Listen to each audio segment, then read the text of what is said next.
என் அன்புக்குரிய சகோதர சகோதரிகளே, உங்கள் அனைவருக்கும் என் இனிய இயேசுவின் நாமத்தில் நல் வாழ்த்துக்களை தெரிவித்துக் கொள்வதில் பெருமகிழ்ச்சி அடைகிறேன்.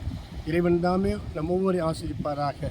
Pray for Europe countries, pray for France, pray for America, pray for London, pray for India, pray for Andaman Nicobar islands, pray for Tamil Nadu, pray for Tirupati, pray for Canada, pray for Karnataka, pray for பாண்டிச்சேரியை சொல்லி பல்வேறு தேசங்களுக்காக மாநிலங்களுக்காக ஜெபித்தவர்கள் நீங்கள் அறிவீர்கள். இன்று இந்த பூம்புகாரிலே வந்து ஜெபிக்கும்படியாக கர்த்தர் நல்லது கிருபையை தந்த நாளிலே உலக நாடுகளின் சமாதானத்துக்காக நாம் ஜெபிக்கலாம்.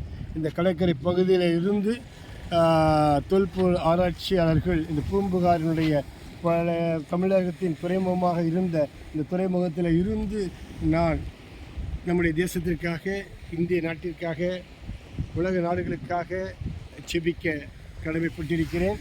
இந்த வேளையிலே உங்களோடு கூட நான் இணைந்து ஜெபிக்கும்படியாக விரும்புகிறேன். இந்த காணொலியை பார்க்கக்கூடிய நீங்கள் என்னோடு கூட இணைந்து ஜெபியுங்கள்.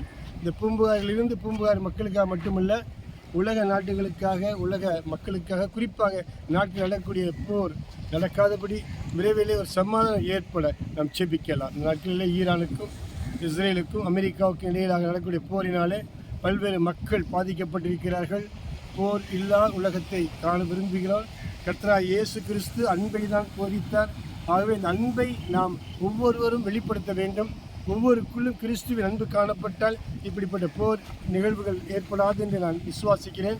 ஆகவே வானத்தையும் பூமியும் சர்வலோகத்தையும் படைத்த தேவனை நோக்கி நாம் ஜெபிக்கலாம். எங்களை நேசிக்கிற நல்ல பிதாவே, உமக்கு கொடான கொடி ஸ்தோத்திரங்களின் துதியையும் கனத்தையும் மகிமை நாங்கள் செலுத்துகிறோம். ஆண்டவரே, உலக நாடுகளுக்கு இடையிலாக குறிப்பாக ஈரான், அமெரிக்கா, இஸ்ரேலுக்கு இடையிலே நடக்கக்கூடிய போர் விரைவில் நிற்கும்படியாக நாங்கள் ஜெபிக்கிறோம். ஆண்டவரே, ஒவ்வொரு மனிதனும் உலகத்தில் பிறந்து வளர்வது எவ்வளவு சிரமமான காரியம் என்று நாங்கள் அறிந்திருக்கிறோம். ஆண்டவரே, ஒரு குழந்தை பிறந்து வளர்ந்து வருகிறதை பார்க்கிற பொழுது எந்த ஒரு மனிதனுக்கு தன்னைத்தான் அழித்துக் கொள்வது அதிகாரமில்லை.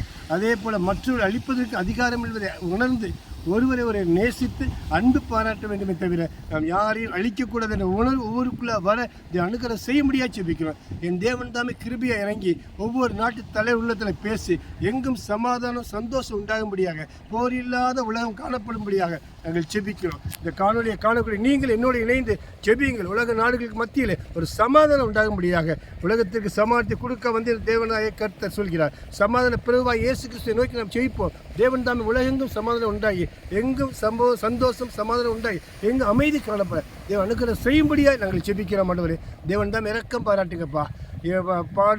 பல வகையில் இந்த போரினாலே கஷ்டப்படைய மக்களை கண்ணோக்கி பாருங்க. ஆண்டவரே, எங்கும் சமாதானம் உண்டாக நாங்கள் ஜெபிக்கிறோம். தேவன் அனுகிரகம் செய்யும்படியாக ஜெபிக்கிறோம். அப்படி செய்தக்கு நன்றி செலுத்துகிறோம். எங்கும் சமாதானம், போர் இல்லா உலகத்தை கண்டு மகிழ கிருபை செய்யும்படியாக ஜெபிக்கிறோம். இயேசு கிறிஸ்து அன்பு ஒவ்வொருக்குள்ளும் காணப்படும்படியாக ஜெபிக்கிறோம். மனம் திரும்ப ஆவி ஊற்றப்படும்படியாக ஜெபிக்கிறோம். தொடர்ந்து பெரிய காரியங்களை செய்யும் எங்கள் ஆண்டவர்கள் கர்த்தருமாகிய இயேசு கிறிஸ்து வழியாக ஜெபங்கள் நல்ல பிதாவே, ஆமென்.